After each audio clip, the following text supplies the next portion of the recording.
September 10th, 1814. Just 2 weeks earlier, Washington was decimated, its army virtually non-existent. The destruction of Washington has spread fear over the Chesapeake Bay, especially in Baltimore, a city the London Times calls a nest of pirates. And it's from here that the privateers, those little sailing ships, have gone out to seize British ships so that the captains and the crew can get the prize money. And that's why this city is deliberately targeted by the British. Baltimore had seen violent anti-war demonstrations 2 years earlier, but now the city finally galvanizes and prepares for an attack.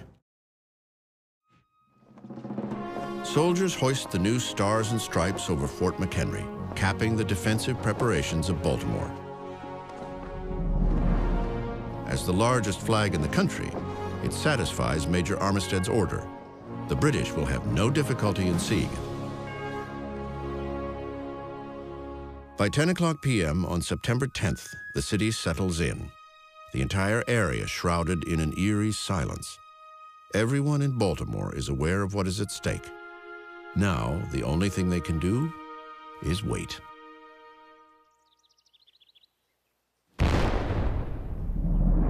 At noon, an alarm cannon blasts a warning to the city, shattering the quiet of a Sunday afternoon.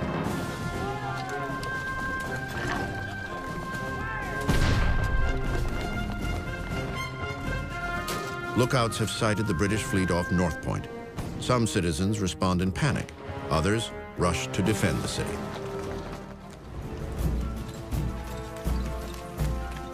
The British invasion force continues its combined naval and land attack on Baltimore. Their battle plan suffers a significant early blow when a bullet from an American sniper kills General Robert Ross. The loss of their commander has sent shockwaves through the British Army. Ross is temporarily replaced by Colonel Arthur Brooke, an able but cautious leader. The British quickly realize that this will be a very different battle than the one just a few weeks earlier. Dawn, September 13th. The bombardment of Fort McHenry commences. From their position 2 miles away, heavily armed British bomb ships unleash an early 19th century version of shock and awe. This is the most powerful, destructive force known to man in 1814. 1,500 of these are thrown at the fort, exploding 190-pound cast iron bombs. This is what's striking fear into the hearts of the Baltimore defenders. Miles from Fort McHenry, the citizens of Baltimore feel the power of the British artillery volleys. A local newspaper reports. The houses in the city were shaken to their foundations, for never, perhaps from the time of invention of cannon to the present day, were number of pieces fired with so rapid succession. 8 miles away, a 35-year-old Georgetown lawyer named Francis Scott Key watches the bombardment aboard an American truce vessel. Just prior to the battle, he had arrived at the British fleet in Chesapeake Bay to secure the release of a friend. But before they can leave, the bombardment of Fort McHenry begins, and they're trapped. Key now finds himself in the middle of the storm. Francis Scott Key is amazed and appalled by the bombardment that's going on. The absolute foundations of both Fort McHenry and Baltimore are being rocked by these 200-pound bombs that are being hurled at the fort. As the Royal Navy bombards Fort McHenry, Colonel Arthur Brooke resumes the infantry attack on Baltimore. When he comes on the position in Hampstead Hill, he is amazed at what he sees. Strongly emplaced American troops behind extensive earthworks, well armed with artillery. While the British infantry advance on Baltimore, the bombardment of Fort McHenry continues into the afternoon. Heavy rain and 13-inch mortar shells deluge the fort. At about 2 p.m., a mortar shell arcs over the walls, killing a gun commander and wounding several soldiers. Private Isaac Monroe recalls the devastation inside the stronghold. Sergeant Clem was killed by my side, a bomb bursting over our heads. A piece the size of $1, 2 inches thick, passed through his body.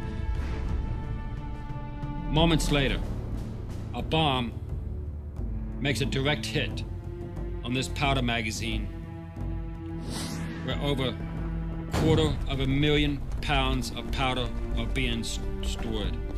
This is the main powder magazine for the defense of Baltimore itself. If this goes, the entire fort will go. If the fort goes, the city may very well fall. But miraculously, the shell fails to ignite, saving Fort McHenry from utter destruction. Despite the unprecedented onslaught, American troops inside the fort counter the attack with lethal force of their own. By nightfall, the bombardment has lasted more than 12 hours. The sky over Fort McHenry is ablaze with lightning and rocket glare, as deafening thunderclaps and artillery blasts shake and rattle all of Baltimore. One U.S. Marine is awestruck by the dazzling but deadly sound and light show. I think the handsomest sight I ever saw was during the bombardment, to see the bombs and rockets flying. An order comes to extinguish the lights in all of Baltimore to prevent the British from seeing any strategic landmarks. Now, only the periodic flashes of lightning and exploding rockets illuminate Fort McHenry. Inside, Major Armistead and his men know they must hold out. The fate of the city, perhaps the nation itself, is in their hands. The only way Francis Scott Key and the people of Baltimore will know if they're successful is if the flag above the fort still waves. They watch, hope, and wait. Throughout the night of September 13, 1814, the British Navy keeps up its bombardment of Fort McHenry in Baltimore Harbor. One British midshipman recalls the relentless artillery attack. All the night, the bombardment continued with unabated vigor. The hissing of rockets and the fiery shells glittered in the air, threatening destruction as they fell. Whilst to add solemnity to this scene of devastation, the rain fell in torrents. The thunder broke in mighty peals after each successive flash of lightning. Inside the fort, with the smaller storm flag now flying above, Major George Armistead's men return fire. The only means we had of directing our fire was by the blaze of their rockets and the flashes of their guns. Those citizens of Baltimore who haven't already fled the city look on in awe and horror. And Francis Scott Key is one of them. Throughout the night, he paces the deck of his ship in the darkness, hoping the explosions would continue, because if there's silence, it might mean the fort had capitulated. While the Royal Navy shells the fort, Colonel Arthur Brooke, commander of the British Land Force, prepares a final attack on Hampstead Hill on the edge of the city. To aid Brooke, Vice Admiral Cochrane orders a diversionary attack against the western slope of Fort McHenry with a flotilla of 20 barges armed with artillery. But the Americans don't fall for the ploy. Instead, the American artillery pounds away at the diversionary force. In the pre-dawn darkness of September 14th, Brooke makes a momentous decision. He orders a retreat back to the ships. September 14th, dawn. At 4:30 in the morning, the American gun batteries here at Fort McHenry fall silent. But the bombardment continues until 7:30 that morning by the British Royal Navy. And then after 25 hours of intense bombardment, silence covers the waters of the Patapsco River and Baltimore Harbor. That silence follows the order to stop the bombing of Fort McHenry. The nighttime flotilla operation had failed. All the while, the ragged, rain-soaked storm flag still waves defiantly over the fort's ramparts. Cochrane understands that to continue fighting is futile.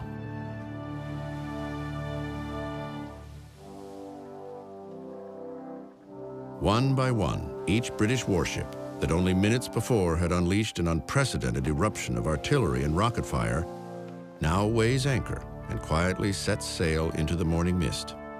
An American officer recalls the sight.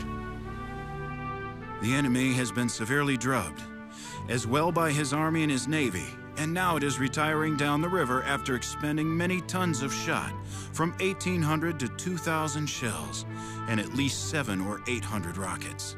It is a moment to remember.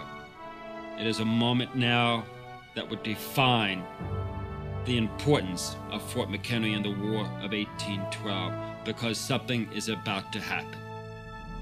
Major Armistead quickly replaces the tattered storm flag by hoisting, as one British observer noted, a most superb and splendid ensign on the battery. The enemy has no trouble seeing it.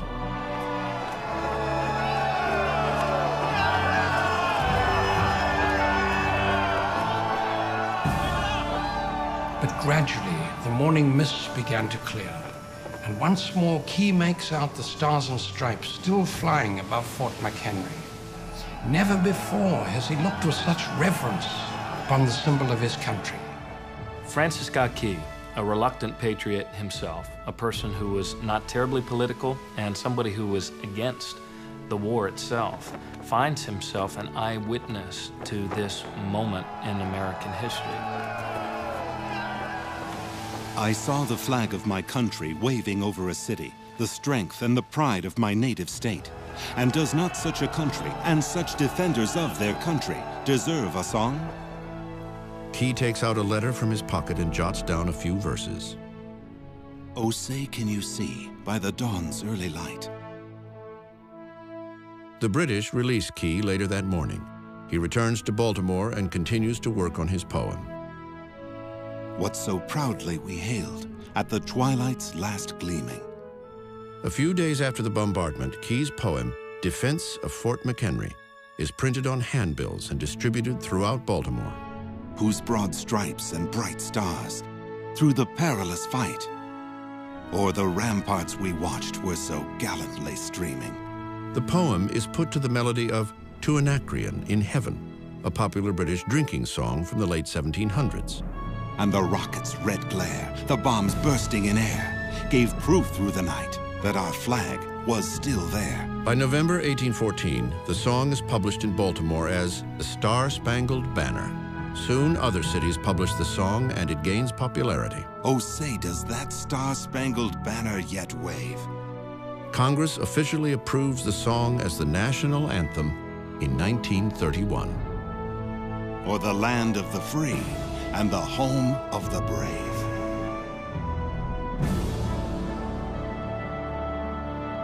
The night of September 14th, 1814, fireworks again explode and light up the sky over Baltimore, this time in celebration. So there were huge celebrations, fireworks and dancing, and the best letter that was written at the time came from a lady in Philadelphia who wrote to her father, and she said, "Papa, there are loud huzzahs, that's hurrahs, in the streets. General Ross is killed, Baltimore is saved." There were fears, she wrote in another letter, that the Americans might have to swear allegiance to the British crown again. That's how high the stakes were to some people. But an entire ocean away from Baltimore, a major development takes place that will affect the course of the war. British and American representatives begin peace talks in Ghent, Belgium. The first efforts to negotiate happened in the middle of 1813 when the Russians agreed to mediate a settlement between Britain and the United States. That didn't amount to anything. Madison had the commissioners stay in Europe and try to work on peace some other way. Both sides want to negotiate from positions of strength. To counter the growing American momentum, British Vice Admiral Cochrane plans an assault on New Orleans, the gateway to the North American interior. A victory there would allow the British to link up with Canada and control the United States from the north, south, and west. But one man stands in their way. His name is Andrew Jackson.